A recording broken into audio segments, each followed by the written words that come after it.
रात्री 12 वाजता सहकार मंत्री नामदार बाबासाहेब पाटील यांच्या घरासमोर प्रहार जनशक्ती पक्ष अहमदपूरचे टेंभा आंदोलन। महाराष्ट्र सरकारने निवडणुकीपूर्वी सर्व पक्षीय आमदार महोदयांनी त्या निवडणुकीत जाहीरनाम्यामध्ये शेतकरी कर्जमाफी करू, शेतकरी मालाला हमी भाव देऊ असे आश्वासन दिले होते।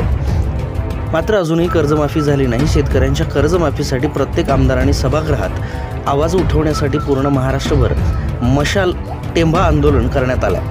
अहमदपूर प्रहार जनशक्ती पक्षाच्या वतीने सहकार मंत्री बाबासाहेब पाटील यांच्या घरासमोर दिनांक 11/4/2025 रोजी रात्री 12 वाजता टेंभा आंदोलन शांततेच्या मार्गाने करण्यात आले।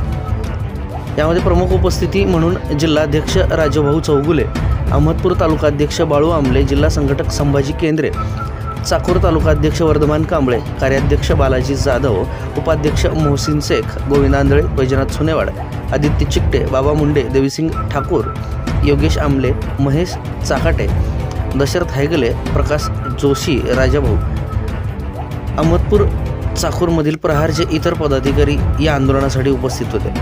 सहकार मंत्री बाबासाहेब पाटील यांना निवेदन देऊन हे आंदोलन थांबवण्यात आले। Bureau report, news Maharashtra today, Ahmedpur, Latur.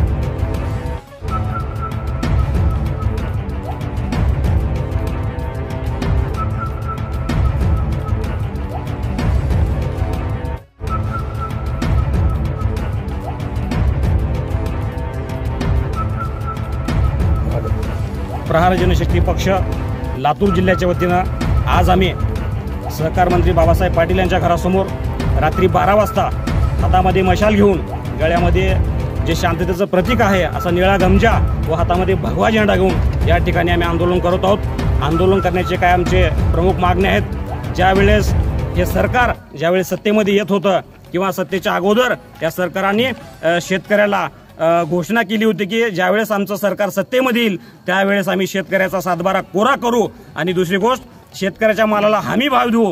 आणि त्यांनी सांगितलं होतं की दिव्यांग बांधवांना 1,500 आहे, 6,000 मानधन देऊ। पण ह्या कुठल्याच घोषणेचे त्या लोकांनी पालन केलं नाही किंवा या घोषणेचं ह्यांनी काही केलं नाही। म्हणून आज प्रहार जनशक्ती पक्ष संपूर्ण राज्यभर 288 आमदार आहेत। 288 आमदाराच्या घरासमोर आज रात्री 12 वाजता हातामध्ये मशाल घेऊन, गळ्यामध्ये निळा गमजा घालून